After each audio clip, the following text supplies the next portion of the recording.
Well, boys, my wife said no more car parts. It's time to pour some chalky milk.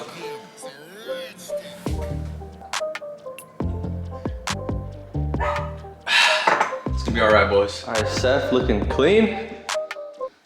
I haven't driven it mainly because my registration is currently expired. I already paid for it. DMV shipped it to my old address, unfortunately. So I'm waiting for them to ship me new ones. But for now, it's just sitting here. Check out my floors, guys. I've only had these floors coated for maybe 3 or 4 months. When I first moved in, I did this. It's like the Rust-Oleum, and it's all peeling up. It's a shame. I always jack the cars up on this side, so that's all from like the jacks. Also, the tires on this car, the name kings, are really sticky, so every time I jack the car up and then when I bring it back down, it just pretty much tears it apart. So I'm really looking into doing Swiss tracks or race tracks. I forgot what other ones there is. If you guys have those, let me know what you guys think. I really want something that I can jack the car up and it's gonna look nice here. This side still looks really good because I never work on the cars on this side. But this side's pretty beat up and I want it to look nice, so let me know if you guys have those or if you have something you recommend that I do.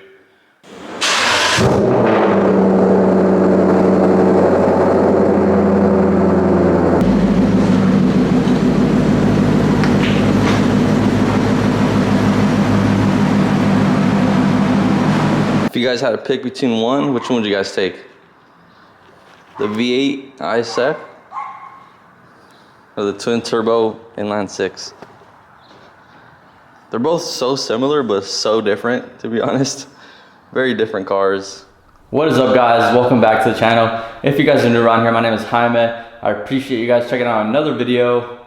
So today we're gonna be going over why I don't think the F80 M3 makes a good daily driver. This could apply to the M4, and some of the stuff I go over can apply to pretty much any sports car, to be honest. So even if you don't like M3 and 4, you might want to stick around and listen to what I gotta say. Before we get started, give you guys a little disclaimer. I absolutely love this car. The F80 M3 is the best car I've ever owned. It's the funnest, it's the fastest. It's just a really good all-around car, especially with the 4 doors. I absolutely love it.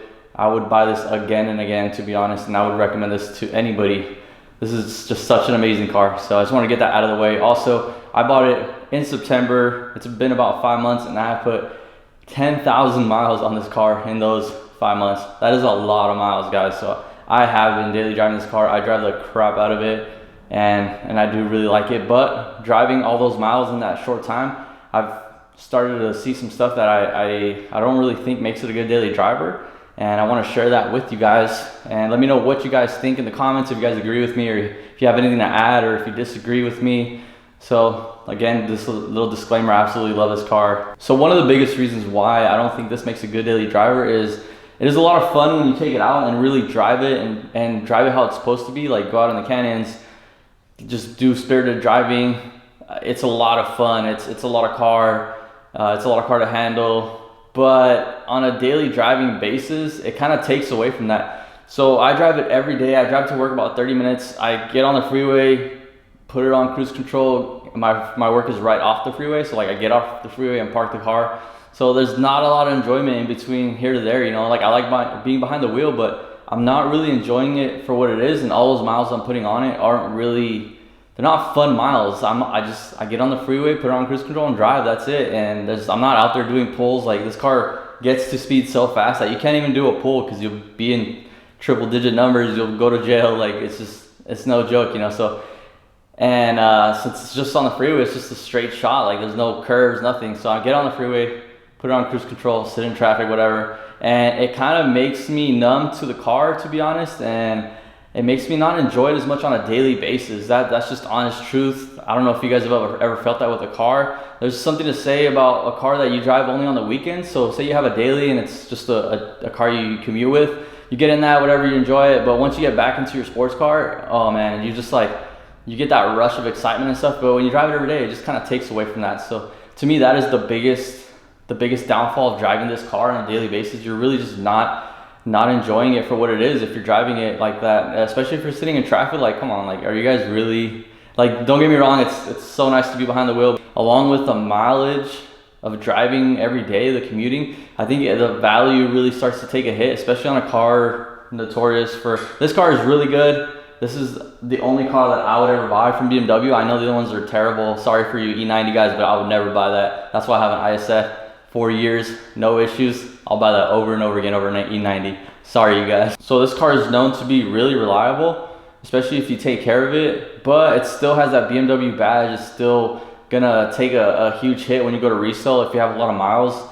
So that's the biggest thing. If you're not planning to keep this car forever, you're gonna resell it someday, you really don't wanna be racking up miles that just aren't enjoyable miles, you get me? Like if you're just sitting behind the wheel on cruise control, like you're not really enjoying the car, you're putting on miles, you're not really getting everything out of it.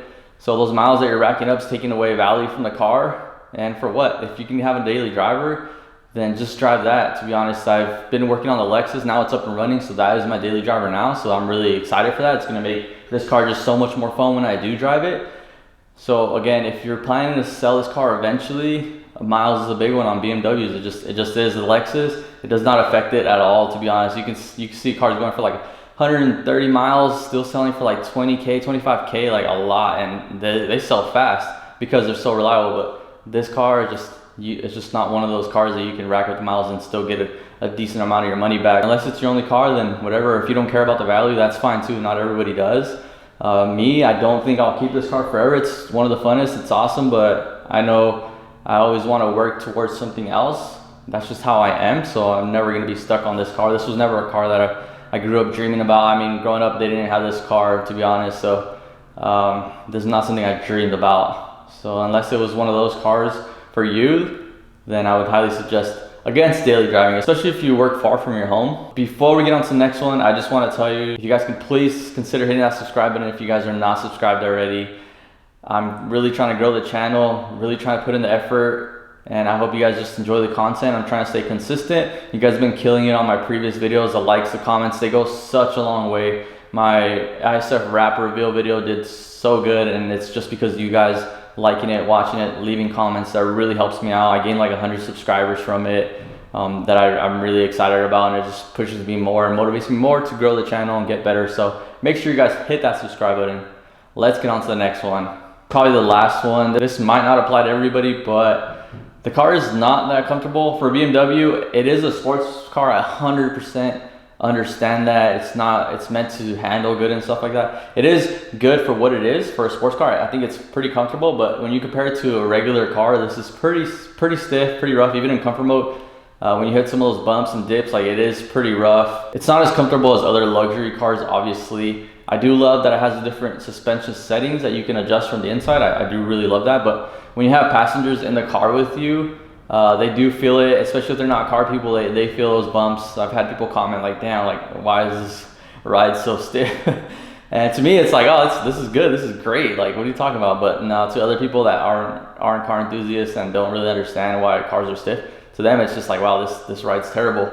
It's so much fun. I have so many plans coming up for this car. We're gonna be getting some maintenance done in a week or two. We're gonna be doing a crank hub upgrade so we don't blow the motor. That's a big thing with this car as well. So I'm just gonna go ahead and knock it out so we can go stage 2, downpipes, full 85, and just freaking kill it. It's gonna be such a fun car. It already is. I can't even imagine what it's gonna be like. It also looks stunning. I love the way this car looks. I love how the engine sounds. It's such a great engine.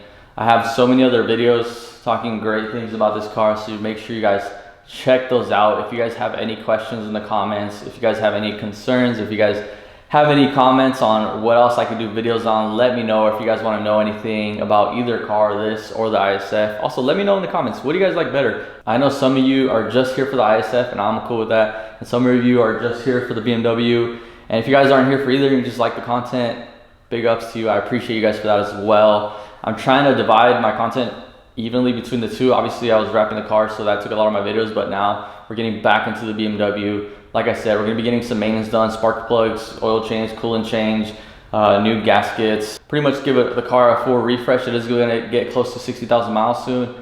And along with that, we're gonna go ahead and do some preventative maintenance with the crank hub so that I don't blow this motor when I'm running full 85, full bolt on. So I cannot wait for that. Make sure you guys stick around for those videos to come. I really appreciate you guys checking this one out. That is going to be all for today. I really appreciate you guys once again checking out this video. please leave a huge thumbs up. It helps me out so much. You guys are awesome. You guys have a good rest of your week, and I will see you guys on the next video. Peace out.